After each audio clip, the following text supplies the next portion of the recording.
எங்கள் உள்ளங்களில் குடிகொள்ள செய்தரும். அன்பே எங்களுக்கு வாழும் அடிப்படையாக அமைய அருள் புரியும். நாங்கள் இறை மக்கள் அனைவரோடும் சேர்ந்து கிறிஸ்துவின் அன்பின் அகலம், நீளம், உயரம், ஆழம் என்னவென்று உய்துணர செய்தரும்.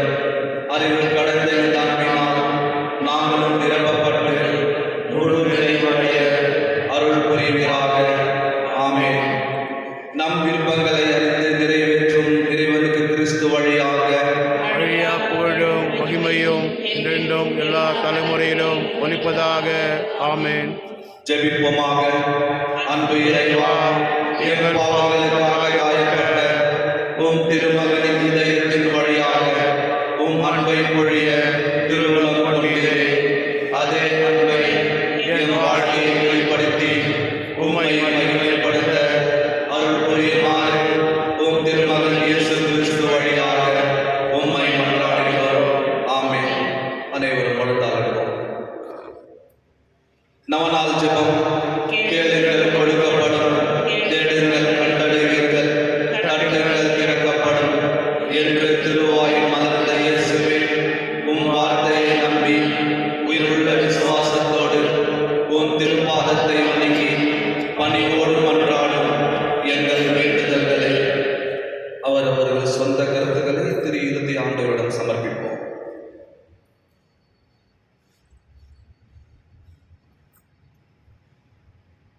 இரக்கத்தோடு கேட்டருளும் எங்கள் அன்பான இயேசுவின் திரியின் பேரில் நீரே எங்கள் சரணம் என்று ஓடி வந்தோம்.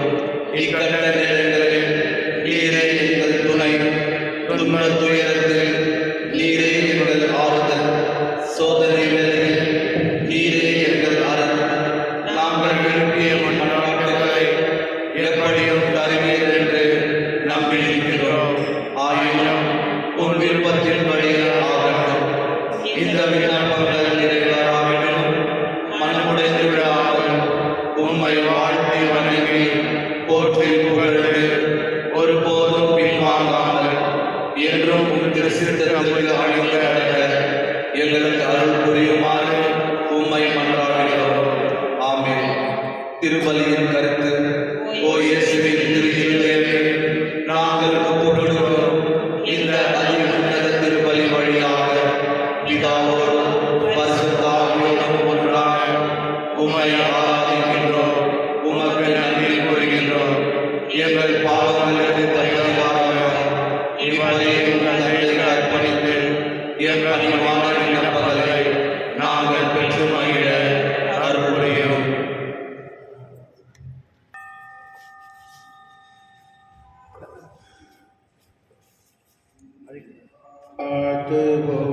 உம்மை போற்றுவோம், உம்மை ஏற்றுவோம் இறைவா.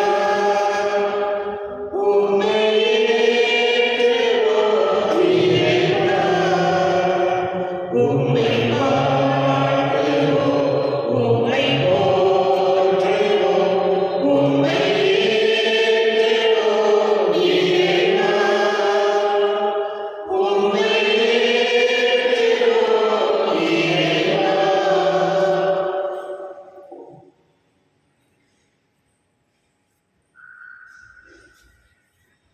Good morning. இந்த திருப்பலியானது நன்றியிடுதலாக ஈடன் குமாரியோ அவருடைய பிறந்த நாளுக்காக ஹாப்பி பர்த்டே மற்றும் இமானுவேல் அவருடைய பர்த்டே. இமானுவேலுக்காரா? Okay, happy birthday. மற்றும் பீட்டர் அண்ட் சுனிதா அவருடைய வெட்டிங் ஆனிவர்சரி இருக்காங்களா? So happy wedding anniversary. மற்றும் மரித்த மரிய சுசை ஆரோக்கியமேரி, டேவிட் ஆரோக்கியமேரியுடைய ஆன்மாவுக்காக இந்த திருப்பலி ஒப்புக்கப்படுகின்றது. தந்தை மகன் தூய ஆவியாரின் பெயராலே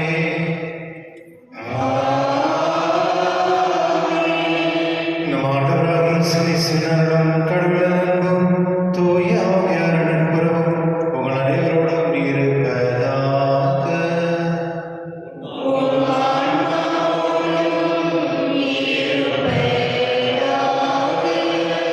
கிறிஸ்துவின் இன்று நற்செய்தியில் நாம் பார்க்கும் பொழுது சில நண்பர்கள் ஒரு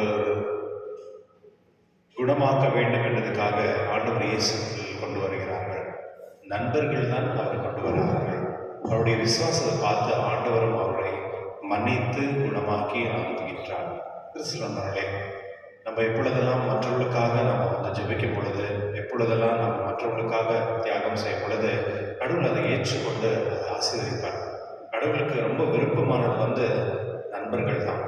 ஏனெனில் அவருடைய சீடர்களை அவர் கீழாக பார்க்காமல் நண்பர்கள் ஈக்குவலாக அவருக்கு அந்த உரிமையும் அதிகாரம் கொடுத்தார். கிறிஸ்துவர்களே, இது திருப்பலில் நாம் ஆண்டவரில் நாம் ஜெபிப்போம். ஆண்டவர் தான் உண்மையான நண்பர். அவரும் நமக்கு நண்பராக இருக்க விருப்பப்படுகிறார். அதனாலே என்னுடைய திருப்பலில் நம்முடைய பாவனை ஏற்று மனவருந்தி கடவுளின் மன்னிப்பு கேட்டு இந்த திருப்பலில் பங்கு கொள்வோம். எல்லா உலகிலும் சகோதர சகோதரிகளிடம்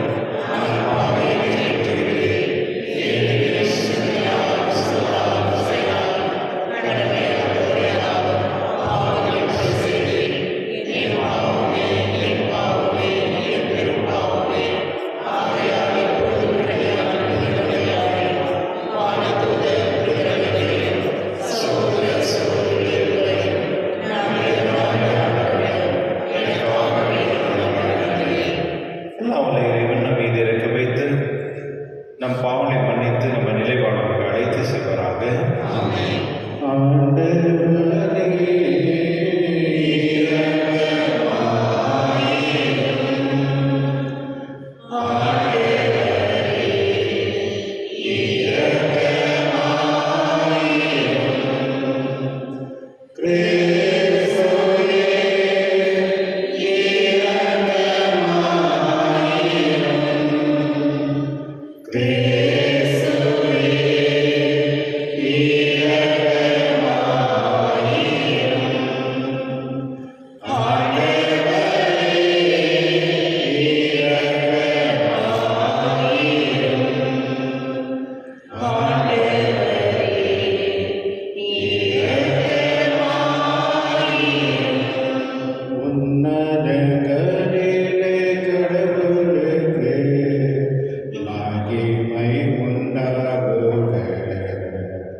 மன்றாடுமாக. எல்லாம் வல்ல இறைவன் பாதம் திருமகன் இதயத்தை நினைத்து நாங்கள் பெருமைப்படுகின்றோம். தம் பேரின்பனால் அவர் எங்களுக்கு புரிந்தவராகிற மேலான நன்மைகளை நினைவு கூறுகின்றோம். உண்மையான அன்பில் ஒன்றாகிய அத்திருதயத்திலிருந்து பொங்கி வழிவாருளை நாங்கள் பெற்றுக்கொள்ள செய்வீராக. உம்முடைய தூயாவியாய் ஒன்றாய் இறைவனாய் என்றென்று வாழ்ந்து ஆட்சி செய்கிறவர் நீரே.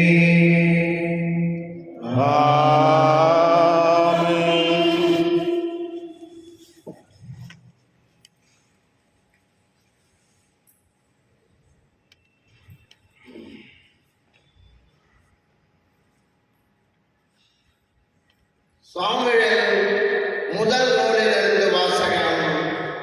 அந்நாட்களில் இஸ்ரவேலின் பெரியோர் அனைவரும் ஒன்று கூடி சாமுவேலிடம் ராமாவுக்கு வந்தனர். அவர்கள் அவரிடம், இதோ உமக்கு வயது முதிர்ந்து விட்டது, உம் புதல்வர்கள் உம் வழிமுறைகளில் நடப்பதில்லை. ஆகவே அனைத்தும் வேற்றினங்களிடையே இருப்பது போன்று ஓர் அரசனை நியமித்தருளும் என்று கேட்டுக்கொண்டனர். எங்களுக்கு நீதி வழங்க ஓர் அரசனை தாரும் என்று அவர்கள் கேட்டது சாமுவேலுக்கு தீயது எனப்பட்டது. சாமுவேல் ஆண்டவரிடம் வேண்டிக் கொண்டார். ஆண்டவர் சாமுவேலிடம் கூறியது, மக்கள் குரலையும் அவர்கள் உன்னிடம் கூறுவதும் அனைத்தையும் கேள். ஏனெனில் அவர்கள் உன்னை புறக்கணிக்கவில்லை, அவர்களை நான் ஆளாதபடி என்னைத்தான் புறக்கணித்து விட்டனர். ஓர் அரசன் வேண்டும் என்று தம்மிடம் கேட்ட மக்களுக்கு சாமுவேல் ஆண்டவர் கூறிய அனைத்தையும் கூறினார். உங்கள் மீது ஆட்சி செய்யும் அரசனின் உரிமைகள் யாவன? அவன் உங்கள் புதல்வர்களை தன் தேர் ஓட்டிகளாகவும் தன் குதிரை வீரர்களாகவும் வைத்துக் கொள்வான். அவர்களை தன் தேர்களுக்கு முன் ஓட செய்வான். அவன் அவர்களை 1000 தலைவராகவும் 50 தலைவராகவும் தன் நிலத்தை உழுபவராகவும் தன் விளைச்சலை அறுவடை செய்பவராகவும் தன் போர் கருவிகளையும் தேர் கருவிகளையும் செய்பவராகவும் நியமித்துக் கொள்வான். மேலும் அவன் உங்கள் புதல்வியரை பரிமள தைலம் செய்கின்றவர்களாகவும் சமைப்பவர்களாகவும் அப்பம் சுடுபவர்களாகவும் வைத்துக் கொள்வான். அவன் உங்கள் வயல்களிலும் திராட்சை தோட்டங்களிலும் ஒலிவ தோப்புகளிலும் சிறந்தவற்றை எடுத்துக்கொண்டு தன் அலுவலருக்கு கொடுப்பான். உங்கள் தானியத்திலும் திராட்சை பலனிலும் 10 ஒரு பங்கை எடுத்துக்கொண்டு தன் காரிய தலைவருக்கும் அலுவலருக்கும் கொடுப்பான். உங்கள் வேலைக்காரரையும் வேலைக்காரிகளையும் உங்கள் கால்நடைகளில் சிறந்தவற்றையும் உங்கள் கழுதைகளையும் தன் சொந்த அலுவலுக்காக பயன்படுத்துவான். உங்கள் மந்தைகளில் 10 ஒரு பங்கு எடுத்துக்கொள்வான். நீங்கள் அவனுக்கு பணியாளர்களாய் இருப்பீர்கள். அந்நாள்களிலே நீங்களே உங்களுக்காக தேர்ந்து கொண்ட அரசனை முன்னிட்டு முறையிடுவீர்கள். அந்நாட்களில் ஆண்டவர் உங்களுக்கு செவி கொடுக்க மாட்டார். மக்களோ சாமுவேலின் குரலுக்கு செவி கொடுக்க மறுத்து, இல்லை, எங்களுக்கு கட்டாயமாக ஓர் அரசன் வேண்டும், அனைத்து வேற்றின மக்களைப் போலவே நாங்களும் இருப்போம், எங்கள் அரசன் எங்களுக்கு நீதி வழங்குவார், எங்கள் போர்களை முன்னின்று நடத்துவார் என்றனர். மக்கள் கூறியவை அனைத்தையும் சாமுவேல் கேட்டு அவற்றை ஆண்டவர் காதில் போட்டு வைத்தார். ஆண்டவர் சாமுவேலிடம் கூறியது, அவர்கள் குரலுக்கு செவி கொடுத்து அவர்கள் மீது ஒரு அரசனை ஆள செய். ஆண்டவரின் அருள் வாக்கு. இறைவா உமக்கு நன்றி. பதில்வரை பாடல் பல்லவி. ஆண்டவரின் பேரன்பை நான் என்றும் பாடுவேன். ஆண்டவரின் பெருமையை நான் என்றும் பாடுவேன். விழாவின் பேருடைய அறிந்த மக்கள் பேறு பெற்றோர். ஆண்டவரே உமது முகத்தின் ஒளியில் அவர்கள்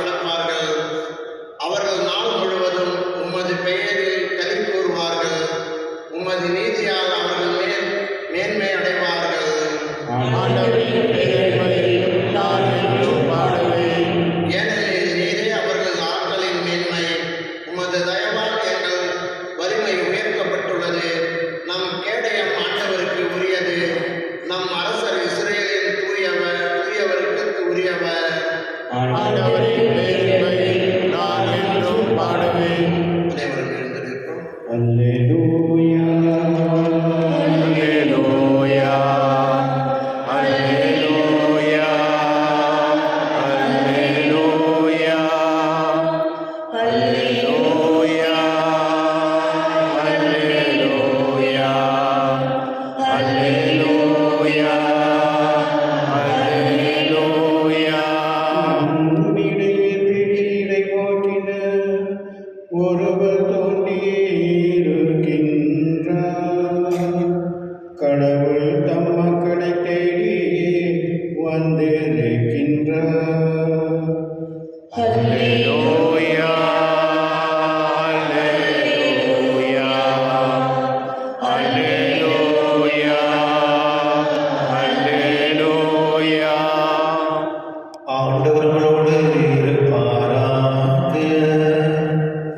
உம் ஆன்மாவோடும் இருப்பாராக. புனித மார்க்கு எழுதிய நற்செய்தியிலிருந்து வாசகம். ஆண்டவரே மாட்சி உமக்கே.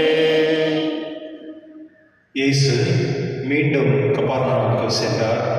அவர் வீட்டில் இருக்கின்றார் என்னும் செய்தி பரவியது. பலர் வந்து கூடவே வீட்டு வாயிலும்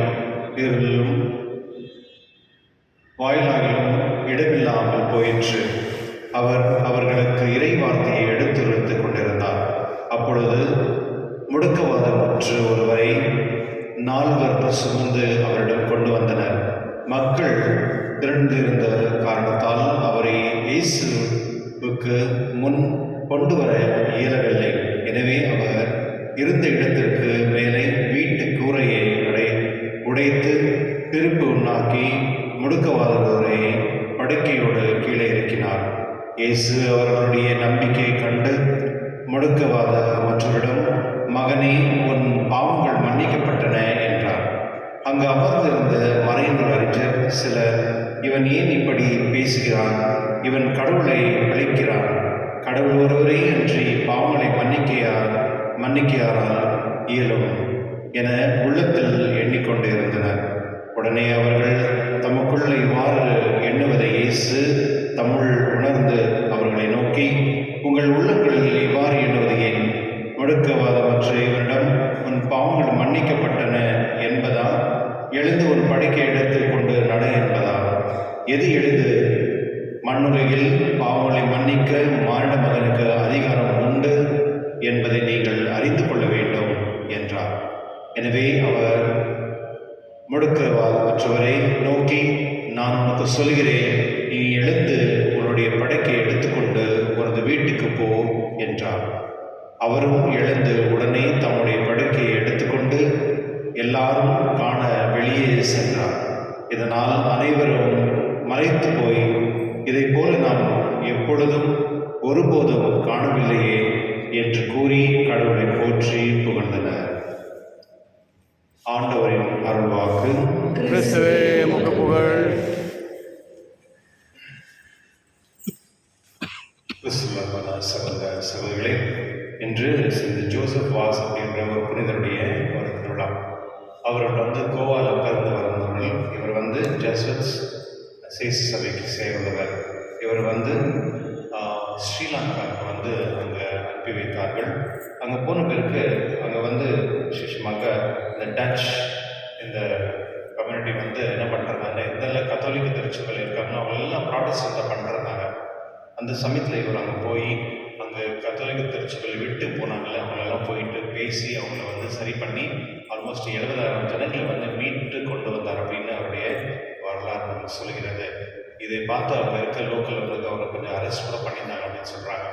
கிறிஸ்துவின் நண்பர்களே, ஒரு புனிதர் தன்னுடைய வாழ்க்கையிலே மக்களை சரியான வழியிலே அவரை எடுத்துக்கொண்டு அவருக்கு சரியான வெளிச்சத்தில் கொண்டு போக வேண்டிய கடமை திருச்சபை கொண்டு, அதனால்தான் அவரை திருச்சபை அவரை புனித ஆக்கினார்.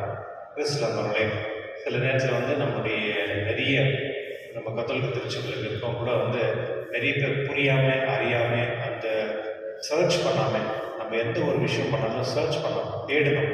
இது சரியா தவறா அப்படின்னு புரிந்து கொண்டு தான் தீர்மானம் எடுக்கணும். அது எதுவுமே தெரியாமல் சில நேரத்தில் நம்மளை எதிர்ச்சி விட்டு போகிற நிறைய பேர் இருக்கிறாங்க. அதனால் நாம் ஜெபிப்போம். கிறிஸ்துவின் மகளே, என்னுடைய நற்செய்தி பார்க்கும் பொழுது ரொம்ப அழகான ஒரு நற்செய்தி இது. அதாவது ஒரு நோவில் இருக்கிற ஒரு பர்சனை வந்து ஒரு 4 பேர் வந்து அவர் கொண்டு வராங்க. ஏன்னா அந்த 4 பேர் அவருடைய விசுவாசம் வந்து ஆண்டவர் இயேசுகிட்ட நம்ம கொண்டு போனால் இவர் குணப்படப்பார் அப்படின்னு சொல்லி. ரீசெண்டாக வந்து ரொம்ப சிக்காக இருக்கும் பொழுது அவர் திடீர்னு வந்து ரொம்ப செஸ்ட் பெயின்லாம் வந்துருக்கு. அப்போது அந்த வீட்டு பக்கத்தில் வந்து வேற, அதாவது இவங்க கேத்லிக், அவங்க வேற ரிலீஜன் சேர்ந்தவங்க. இருந்தாலும் இந்த பர்சன் வந்து இந்த மாதிரி ப்ராப்ளம் இருக்குன்னு தெரிஞ்சிருந்தால் உடனே அந்த நைட்டு 8 மணிக்கு 1 மணிக்கு வந்து அவங்க கொண்டு போயிட்டு ஹாஸ்பிட்டல் கொண்டு போயிட்டு சேர்த்து இந்த மாதிரி ஹெல்வெல்லாம் பண்ணியிருக்காங்க. இந்த மாதிரி நிறைய விஷயங்கள் நம்ம பார்க்கலாம். நம்ம அக்க பக்கத்தில் இருக்கவர்கள் வந்து நிறைய பேர் வந்து நம்மளுக்கு உதவி செய்கிறவங்க நண்பர்கள் தான். இன்று திருச்சி நற்செய்தியில் நான் பார்க்கும்பொழுது இந்த 4 பேர் வந்து அந்த நோயற்ற ஒருவரை ஆண்டவருக்கு கொண்டு வராங்க. ஆனால் இந்த 4 பேர் பற்றி வந்து கொஞ்சம் யோசிப்போம். அதாவது இன்னைக்கு எத்தனை பேர் நீங்கள் வந்து உங்கள் வாழ்க்கையில் நண்பர்களை சேர்த்துருக்கீங்க? யாரும் சேர்த்துருக்கீங்களா? உங்கள்கிட்ட இந்த நண்பர்கிட்ட நான் சொன்னால் அவர் எனக்கு வந்து என்ன சொல்ல மதிப்பு கொடுப்பார், இல்லை அவர் வந்து எனக்காக தியாகம் செய்வார் அப்படின்றது யாரும் இருக்காங்களா உங்கள் லைஃப்பில்? ஓகே, ஒரு 2 பேர் தான். கிறிஸ்துவர்களே, ஆண்டவர் இயேசுவே சொல்றார், நீங்கள் வந்து என்னுடைய நண்பர்கள் அப்படின்னு சொல்கிறார். அப்போனா எவ்வளோ முக்கியத்துவம் கொடுக்குறாரு பாருங்க. வந்து கடவுளே வந்து தன்னுடைய சீடர்கள் வந்து நீங்கள் வந்து ஸ்லேவ்ஸ் இல்லை, என்னுடைய அடியாட்கள் இல்லை, நீங்கள் வந்து நண்பர்கள். அப்போனா இந்த உலகத்தில் நண்பர்களுக்காக நம்ம வந்து தியாகம் செய்கிறோமே, அதோடைய கிரேட்டான கிஃப்ட் வந்து வேறு எதுவுமே கிடையாது. அதில் தான் நம்முடைய வாழ்க்கையில் வந்து நல்ல நண்பர்களை வந்து நம்ம தேர்ந்தெடுக்க வேண்டும். இல்லை நல்ல நண்பர்களை வந்து நம்மளுக்கு வந்து ஃப்ரெண்ட்ஷிப்பாக இருக்கலாம். சில நேரத்தில் வந்து சில ஃப்ரெண்ட்ஷிப் இருப்பாங்க. சில ஃப்ரெண்ட்ஷிப் வந்து ட்ரெயினில் ட்ராவல் பண்ணுற மாதிரி இந்த ஸ்டாப் வந்து இறங்கி போயிடுவாங்க இல்லையா? சில நண்பர்கள் வந்து நம்ம கூடவே இருப்பாங்க, நம்மளை வந்து எப்போதுமே குற்றமே சொல்லியிருப்பாங்க. சில நண்பர்கள் வந்து நம்முடைய பிரச்சனையும் சொல்லுவாங்க, நல்லதும் சொல்லுவாங்க, நம்மளை சரியாக வழிகாட்டுவாங்க.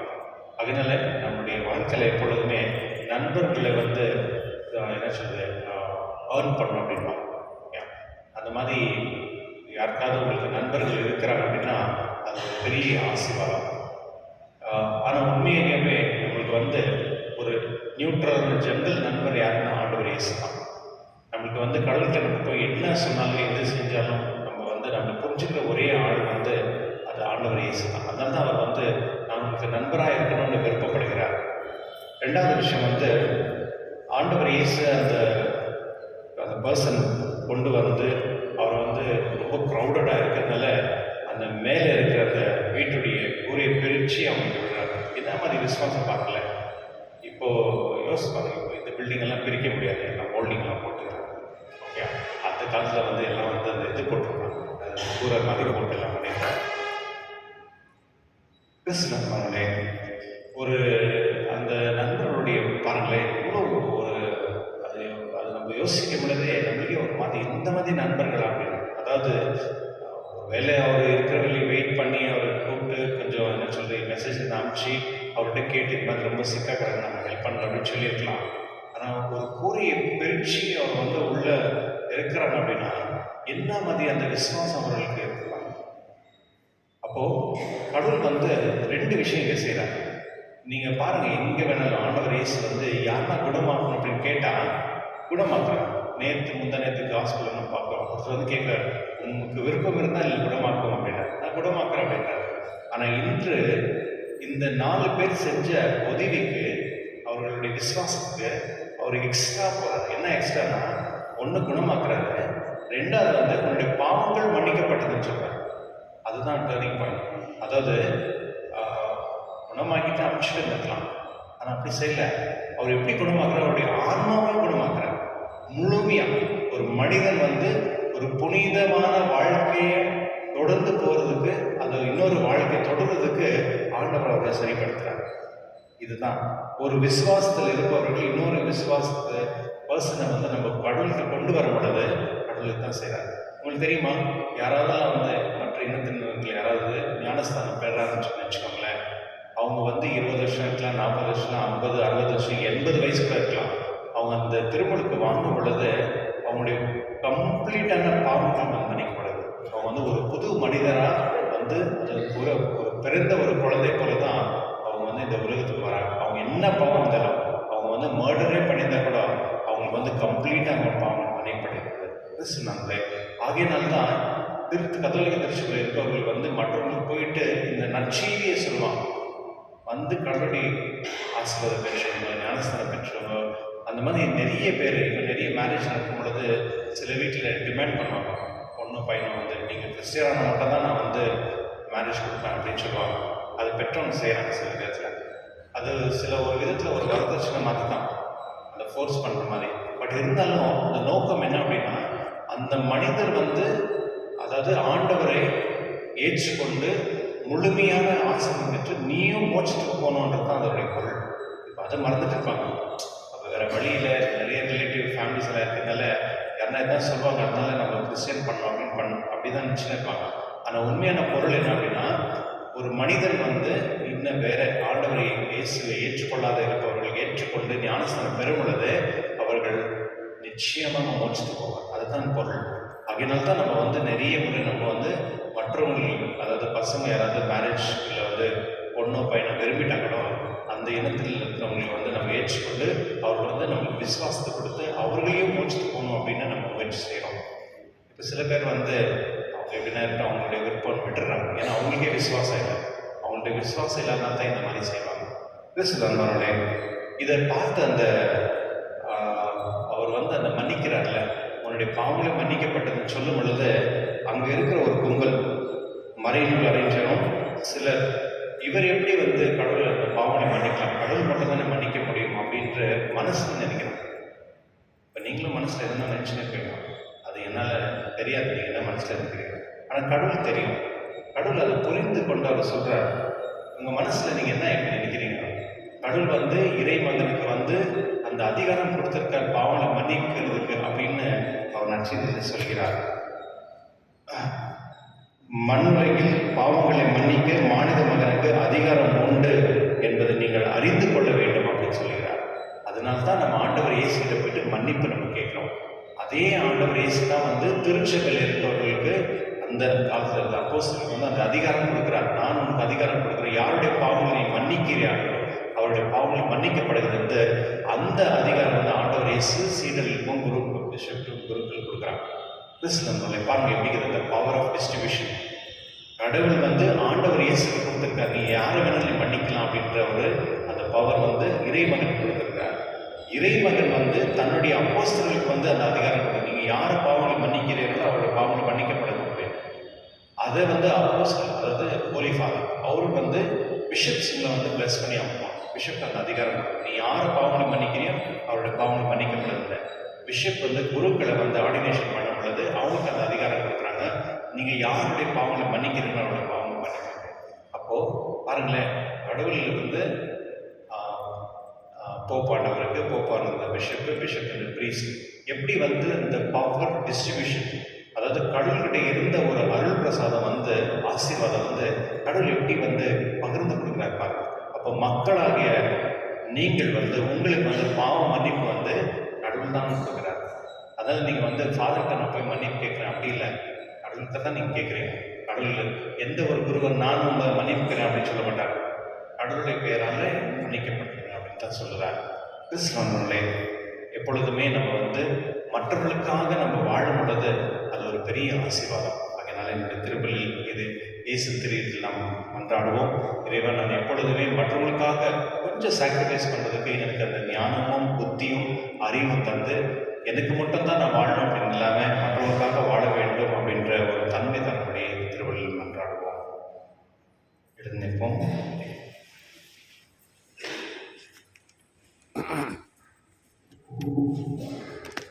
அன்பான சகோதர சூழலை நம்ம இறைவன் கருசைகளை நினைவு கூர்ந்து இங்கு ஒன்றாய் கொண்டிருக்கிறோம். நம்ம வேண்டுதலை தயவாக கேட்டு நம் கருளை ஆண்டவர் சொல்லிப்போம்.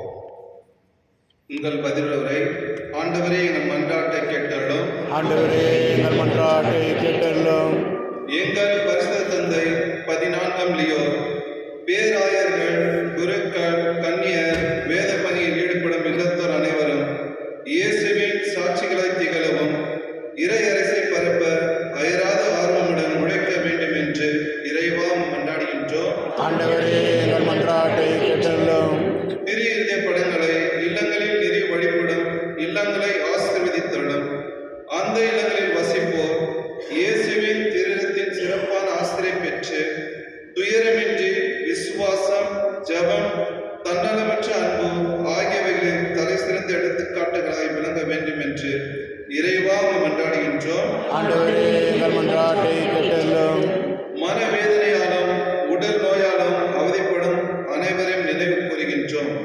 இயேசுவின் திருவிதம் அவர்களுக்கு ஆறுதலாய் இருக்கவும் விரைவில் குணம் பெற்று மகிழ்வோடு வாழ வழியாக இருக்க வேண்டும் என்று இறைவா மன்றாடுகின்றோம். ஆண்டவரே எங்கள் மன்றாட்டை கேட்டருளும். இந்த நவநாள் திருமலில் பங்கு பெறும் எங்கள் அனைவர் மீதும் உமது ஆசிரியை பொழிந்திடும். எங்களது கருத்துக்கள் நிறைவேறவும் திருவிதத்தின் அன்பை பெற்று உமது கருவியாக மாற வேண்டும் என்று இறைவா மன்றாடுகின்றோம். ஆண்டவரே எங்கள் மன்றாட்டை கேட்டருளும். நமது தனிப்பட்ட கருத்துக்காக மனமாக வேண்டுவோம்.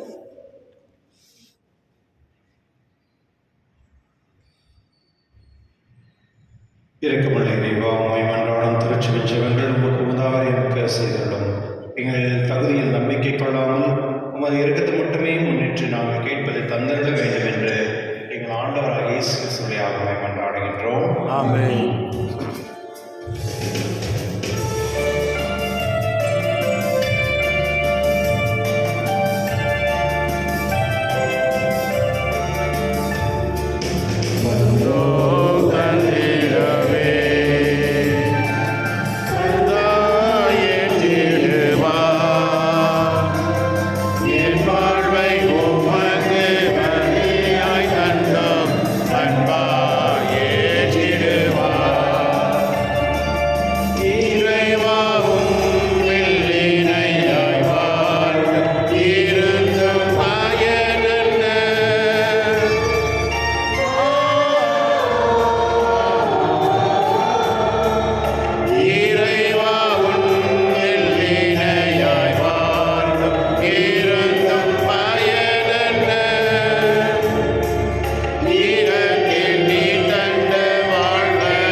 ஆண்டவர் தமது பெயரின் புகழ்ச்சிக்காகவும் ஆட்சிக்காகவும் நமது நன்மைக்காகவும் புனித திராவியனுக்கு நலனுக்காகவும் உமது கையில் இருந்தவரை ஏற்றுக்கொள்வாராக.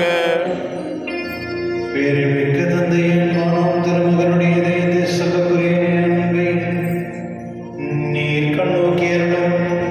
நாங்கள் உங்களுக்கும் இக்காணிக்கையுமால் ஏற்றுக்கொள்ளப்பட்டு எங்கள் பாவங்களுக்கு பரிகாரமாக அமைவதாக. எங்கள் ஆண்டவராகிய இயேசு கிறிஸ்து வழியாக உம்மை மன்றாடுகின்றோம்.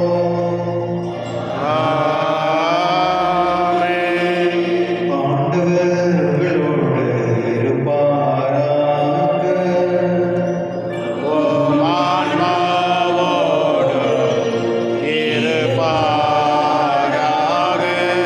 இதை எங்களை ஆண்டவரிடம் எழுப்புங்கள்.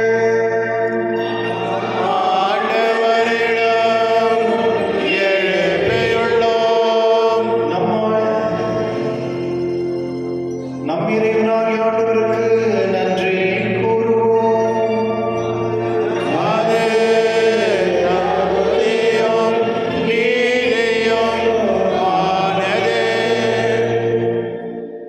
ஆண்டவரே, பரிசுத்தத்தை எல்லாம் தீரைவா எங்கள் ஆண்டவராக கிறிஸ்துவியாக எந்நாளும் இடத்தில் நாம் உமக்கு நன்றி செலுத்துவது மெய்யாகவே தகுதி நீதியமாகும், எங்கள் கடமையும் மீட்புக்குரிய செயலுமாகும்.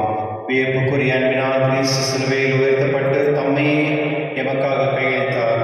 புத்தியில் திறக்கப்பட்ட விழாவிலிருந்து ரத்தமும் தண்ணீரும் வழிந்தோடின. இதிலிருந்து திருச்சபை மீட்பரின் திறந்த இதயத்தினிடம் அனைவரும் இருக்க பெறவும் மீட்களிக்கும் முற்றுகளிலிருந்து மகிழ்ச்சி முகந்து கொள்ளும் இவ்வாறு செய்தருளினார்.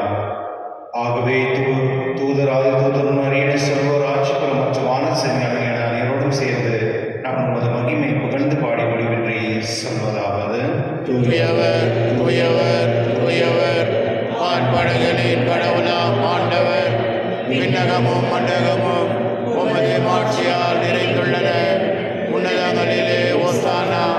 ஆண்டவர் பெயரால் வருகின்றவர் ஆசீர் பெற்றவர். உன்னதங்களிலே ஓசானா. ஆகவே நேர்மையாகவே தூயவர் தூய்மனத்திற்கும் ஒன்று. ஆகவே உங்களுடைய ஆவியை பொழிந்து இக்காணிகளை தூய்மைப்படுத்த உண்மை வேண்டுகின்றோம். இவ்வாறு எங்கள் ஆண்டவர் இயேசு கிறிஸ்துவின் உடலும் இரத்தமாக எங்களுக்கவே மாறுவனவாக. அவர் பாடுபட உள்ளம் கணிந்து தம்மை அழைத்த போது அப்பத்தை எடுத்து நன்றி செலுத்தி அதை பெற்று தம் சீரில் கழித்து கூறியதாவது: அனைவரும் இதிலிருந்து பெற்று உண்ணுங்கள், ஏன் இது உங்களுக்காக கையெழுப்படும் என் உடல்.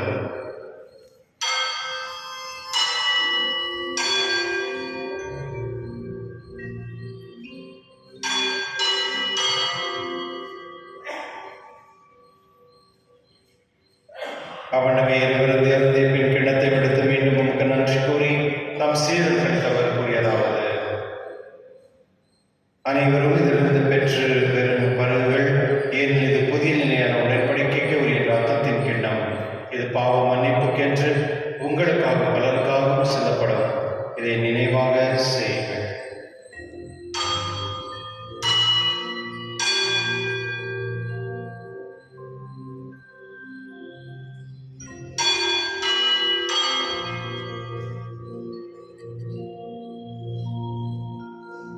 நம்பிக்கையின் மறைபொருள்.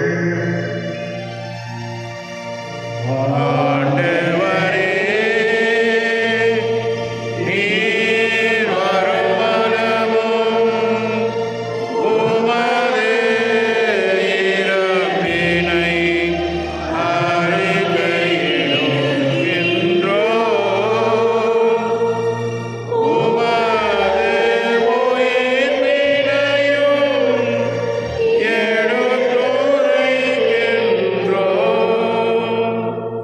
எழுதுகிறோம். ஆகவே ஆண்டவரே, நாங்கள் கிறிஸ்துவின் இறைப்பினை உயர்த்தி நினைவு கூர்ந்து வாழும் தரும் அப்பத்தை மீட்பளிக்கும் கிண்ணத்தை உமக்கு கொடுக்கின்றோம். உம் திருமண் நின்று உமக்கு ஊழியம் கூறிய தகுதியுடன் எங்களை ஏற்றுக்கொள்கிறீர். எனவே உமக்கு நன்றி செலுத்துகிறோம். மேலும் கிறிஸ்துவின் உடலிலும் ரத்தத்திலும் பங்கு கொள்ளும் எங்களை தூயாவை கொண்டு சேர்க்க வேண்டும் என உம்மை தாழ்மையுடன் மன்றாடுகின்றோம். ஆண்டவரே, உலகெங்கும் பரவிருக்கும் உமது திருவாவை நினைவு கூர்ந்தளவும் எங்கள் திருத்தந்தை லியோ, எங்கள் ஆயர் பீட்டர், எல்லா திருநங்கராக அனைவரோடும் உமது திருவில் அன்பில் நிறைவேற செய்துள்ளோம். மேலும் உயர்த்தலும் எதிர்நோக்கும் தொழில் கொள்ளும் எங்கள் சகோதர சகோதரியும் இறந்தோரான இரக்கத்துடன் நினைவு கூர்ந்து உமது திருமண ஒளியில் ஏற்றலும்.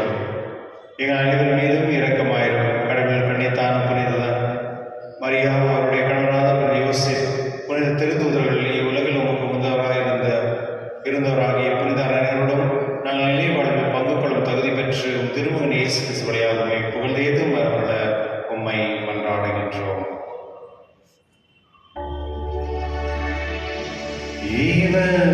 இவரணியாக இவரோடு இவரில்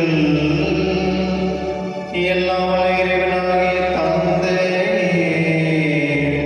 தூய ஆவியாரின் ஒன்றிப்பில் எல்லா புகழும் ஆட்சியும் என்றென்றும் உமக்கு உரியதே.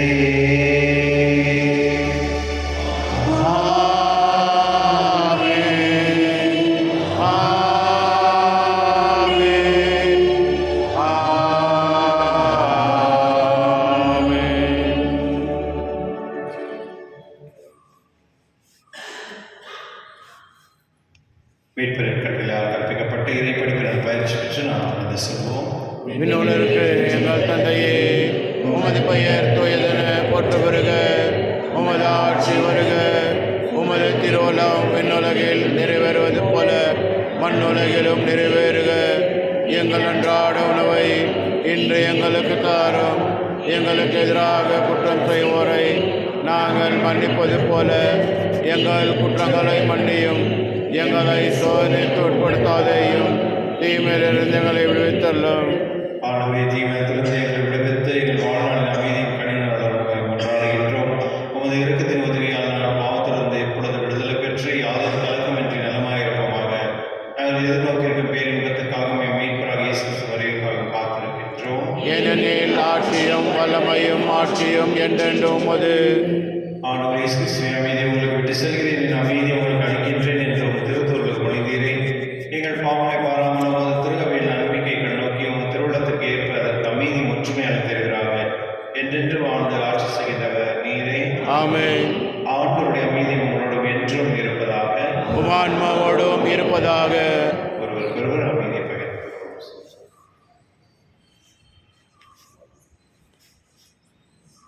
உலகின் பாவம் இறைவனின் செம்மறியே, எம்மேல் இரக்கம் வையும். உலகின் பாவம் போக்கும் இறைவனின் செம்மறியே, எம்மேல் இரக்கம் வையும்.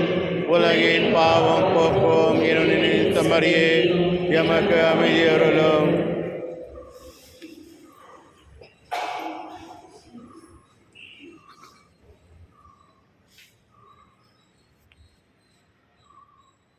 இதோ இறைவன் செம்மறி, இது உலகின் பாவனை போக்குபவர். சிறந்த விருது கழகி பெற்றோர் பெயர் பெற்றோர். ஆண்டவரே, நீர் தேர்ந்தெடுத்த நான் தகுதியற்றவர், ஆனால் ஒரு வார்த்தை மட்டும் சொல்லி எண்ணும் எனது ஆன்மா நலமுடையும்.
உமாதாயிருக்க தயை புரியும். ஆமென்.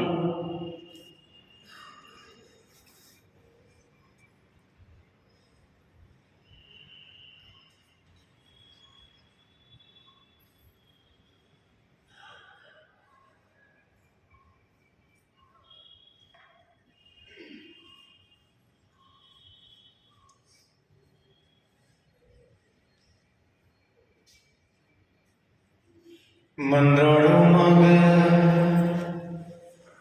இறைவாய் தங்கள் அருட்சாதனம் எங்களை புனித பாசத்தால் பற்றி எரிய செய்வதாக.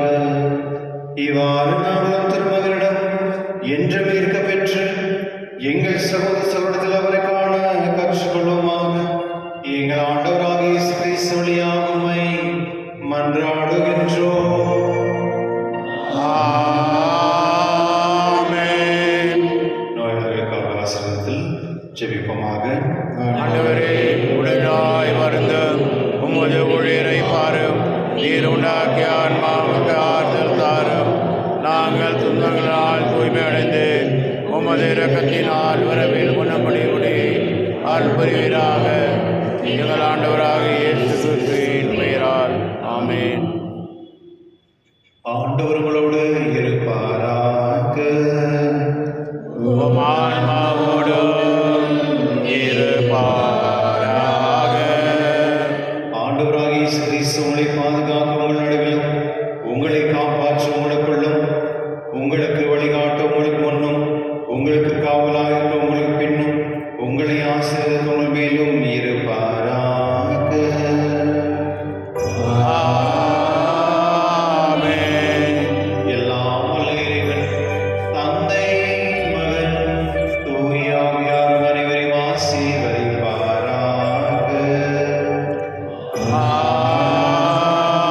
ஆமென். சென்று வாருங்கள், திருவலி நிறைவேறிற்று.